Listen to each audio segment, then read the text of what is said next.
In the grand theater of American politics, where economic policies often masquerade as moral imperatives, President Donald Trump's tariff blitz unfolds with the precision of a calculated drama, pulling the threads of global trade into a tangled web that ensnares not just nations, but the intimate lives of ordinary people. Imagine for a moment the quiet glow of a diamond ring on a young couple's engagement night, or the sturdy frame of a family home rising against the skyline. These are not mere commodities but symbols of aspiration, etched into the public memory of what it means to build a life in America.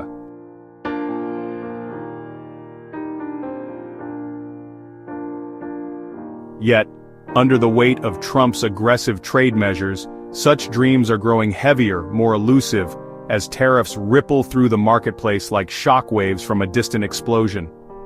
Since August 1st, the administration has pressed forward with a barrage of duties, targeting luxury goods and everyday essentials alike, framing them as leverage to forge better deals for the United States.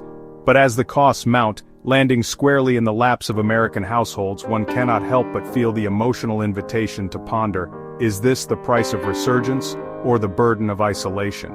The narrative that emerges is one of layered complexity, where political ambition collides with economic reality, inviting us to delve deeper into the human stakes at play. At the heart of this unfolding saga lies India's pivotal role in the global diamond trade, a realm where beauty and brutality have long intertwined. Around 90% of the world's diamonds are cut and polished in India, according to the Gem and Jewelry Export Promotion Council, transforming rough stones into glittering facets that capture light and love alike. This dominance is no accident. It stems from centuries of craftsmanship honed in the bustling workshops of Surat, where skilled artisans labor under the hum of machinery, their hands coaxing brilliance from the Earth's hidden treasures. But in early August, the White House escalated tariffs on Indian goods from 25% to a staggering 50%, citing India's ongoing purchases of Russian oil as justification, a move that echoes through the corridors of power with the force of geopolitical retribution. In New York's famed Diamond District, where dealers haggle over trays of sparkling gems amid the clamor of 47th Street, the impact was swift and unforgiving. Jewelers, already navigating slim margins, find themselves unable to absorb such a seismic cost increase. When duties hovered at 10%, the industry could distribute the pain, sharing it between suppliers and customers in a delicate balance. Now at 50%, the arithmetic crumbles. Retail prices are poised to surge sharply, especially as the holiday season approaches, a time when jewelry sales traditionally peak, fueling moments of joy and commitment. This escalation compounds an already turbulent landscape, where gold prices have soared to record highs, roughly double what they were just a few years ago, driven by global uncertainties and inflationary pressures. Together, these forces conspire to push engagement rings and fine jewelry beyond the grasp of many Americans, transforming what was once an accessible rite of passage into a luxury reserved for the affluent. The result is a profound squeeze on an industry in flux, as lab-grown diamonds, engineered in sterile facilities with ethical promises and lower costs, claim an ever larger share of the market, challenging the allure of natural stones. For the young couple gazing at display cases, the diamond no longer merely symbolizes eternal love. It now carries the weight of international strife, a reminder that personal milestones are inextricably woven into the conscience of a nation grappling with its place in the world. Shifting our gaze northward, the same tariff politics manifest in the robust timbers of Canadian softwood lumber, a staple that undergirds the American dream of homeownership. This month, Washington doubled certain duties, elevating the total rate on Canadian softwood to over 35%, a levy that adds tangible heft to the cost of construction. Research from the Ontario Forest Industries Association illuminates the human toll. These tariffs inflate the price of building a single-family home in the United States by approximately $6,000, a figure that resonates not as abstract economics, but as a barrier to stability for middle-class families. Picture the aspiring homeowner, blueprints in hand, envisioning walls that will shelter laughter and growth, only to confront inflated bids from contractors passing on the added expenses. This burden falls heaviest on those rebuilding after nature's fury, such as wildfires that scorch western landscapes or hurricanes that batter coastal communities, where every dollar diverted to tariffs means delayed recovery, prolonged displacement, and deepened despair. Canadian officials, attuned to these ripple effects, emphasize that the costs will disproportionately affect middle-class Americans, amplifying inequalities in a society already strained by housing shortages and economic divides. Ottawa, under the steady hand of Prime Minister Mark Carney, refuses to remain passive in this cross-border skirmish. Just days before the U.S. announcement, Carney's government unveiled a comprehensive support package valued at $1.22 billion Canadian dollars for the lumber industry, including $700 million in loan guarantees to sustain mill operations and $500 million to foster market diversification and innovative product development. This measured response underscores a philosophy of resilience: control what can be controlled, rather than yielding to the dictates of external pressures. As Carney navigates this terrain, his approach contrasts sharply with the bravado of Trump's strategy, prioritizing reinforcement of domestic strengths while keeping retaliation calibrated to avoid escalation. The broader implications for American consumers are stark. The Yale Budget Lab projects that the 2025 tariff package could impose thousands of dollars in additional annual expenses on the average household, tightening budgets and curtailing discretionary spending. From the diamond on a finger to the wooden frame of a home, Trump's tariffs are reshaping the American marketplace, rendering luxury items increasingly unattainable and elevating the cost of necessities, all while testing the endurance of transatlantic ties. Expanding the lens to encompass Trump's sweeping global tariffs, imposed on more than 90 countries and effective from August 7th, we witness a doctrine that harkens back to protectionist eras long thought relegated to history books. U.S. Customs and Border Protection now collects duties ranging from a blanket minimum of 10% to highs of 50% on over 60 nations, with Brazil facing the steepest at 50%, Switzerland at 39%, and Laos and Myanmar at 40%. Trump has further signaled a potential 100% tariff on foreign-made computer chips, with carve-outs for firms investing in U.S. production. Apple, for instance, has committed $100 billion domestically, though the chip tariff remains unformalized.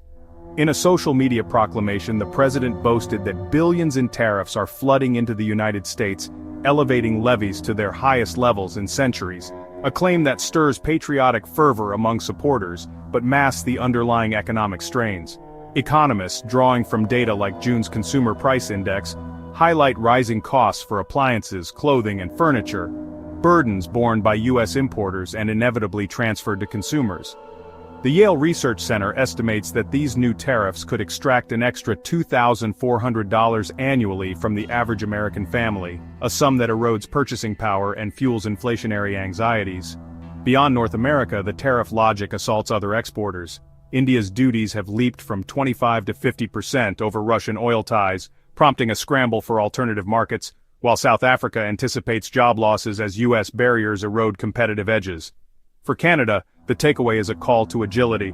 With Ontario's grain sector already redirecting exports to Europe, diversification emerges as a bulwark against dependency. Officials in Ottawa are acutely aware of the pressures, especially since August 1st, when tariffs on non-USMCA goods climbed to 35%. While over 85% of bilateral trade remains duty-free, targeted areas like softwood lumber, steel, aluminum, and manufactured goods bear the brunt, prompting adaptive maneuvers. Trade analysts counsel retaining retaliation as leverage without provocation, a delicate dance amid ongoing projects like Volkswagen's $7 billion Canadian PowerCo battery plant in St. Thomas, which presses on despite uncertainties. Even municipal operations feel the strain. The Amherstburg fire chief reports delays and inflated prices for a $3.1 million U.S. manufactured fire truck, its 3-year production timeline exacerbated by tariffs and supply bottlenecks. Trump's tariffs, wielded as both economic armament and political semaphore, challenge Carney to shield Canada's economy while preserving flexibility. The decisions forged in this crucible will determine if the impasse deepens or evolves into a tenuous equilibrium. Venturing southward, Brazil's retort to Trump's tariff salvo underscores a burgeoning global resistance, where threats intended to coerce are instead forging defiance. President Luiz Inácio Lula da Silva has vowed reciprocal measures if the U.S. proceeds with its 50% levy on Brazilian exports. This second-term trade doctrine of Trump's has veered into volatility, dispatching formal notices to partners: 35% on Canada, 30% on Mexico, 50% on Brazil, edicts that transcend economics, embodying calculated assertions of dominance. A poignant indicator of this backlash surfaced when Canada and Mexico vowed to amplify bilateral ties, affirming receipt of Trump's tariff missives. In rebuttal, Prime Minister Carney and President Claudia Sheinbaum concurred on deepening economic collaboration, with Carney poised to journey to Mexico soon to cement joint tactics. For two nations historically interwoven with the U.S. via the USMCA, this reorientation signifies a profound shift.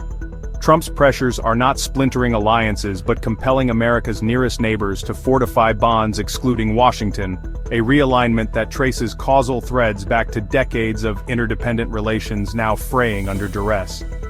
Tensions simmer even more intensely in Brazil, where the 50% tariff, escalated from 10% in April, serves as reprisal for what Trump deems political persecution of former President Jair Bolsonaro, implicated in the January 2023 coup bid.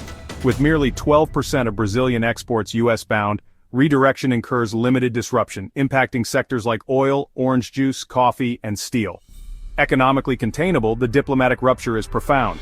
Lula signals intensified engagement with BRICS and Asian cohorts, a trajectory hastened by Trump's unilateralism, personalistic and capricious as critics decry, with grave ramifications for U.S.-Latin American rapport. This pattern extends to Colombia, where ties have soured amid claims of U.S. involvement in political intrigue, prompting Trump to withdraw the ambassador and menace drug cooperation certification, potentially slashing aid. Across Latin America, a subtle reconfiguration brews: diversification of trade, mitigation of political vulnerabilities, and curtailed U.S. dependency. Trump's belligerence, ostensibly for supremacy, yields counterproductivity as regions pivot away. Contemplating this panorama, one senses a striking insight. What commenced as a ploy to amplify U.S. sway is unraveling, propelling partners into unity and detachment from Washington's sphere. Canada negotiates collectively, Mexico eschews isolation, Brazil confronts overtly, and Europe braces for sustained rerouting. For Trump's cadre, domestic optics may endure, but the toll, eroded trust, diminished influence, rerouted chains, mounts inexorably. The tariff's true legacy may reside not in revenues accrued but in bonds severed, a political drama unspooling toward isolation's quiet echo. In the reflective dip that follows such revelations, we pause to consider the broader historical gravity, where tariffs have perennially served as double-edged swords in the annals of American foreign policy. From the Smoot-Hawley Act of the 1930s, which exacerbated the Great Depression by igniting global retaliation, to the more recent trade wars under Trump's first term. Today's iteration, with its blanket impositions and targeted escalations, invites a contemplative pacing, allowing the arguments to sink in. The average family's $2,400 annual hit, the $6,000 upcharge on home building, the 50% spike on diamonds. As we ascend toward the second emotional peak, the moral weight of this standoff crystallizes in the human stories obscured by policy jargon. Envision the American jeweler in New York, shelves stocked with Indian-polished gems now priced out of reach, watching holiday shoppers turn away, their dreams deferred. Or the Canadian mill worker, buoyed by government loans yet anxious about market shifts, as lumber piles destined for U.S. homes reroute to distant shores.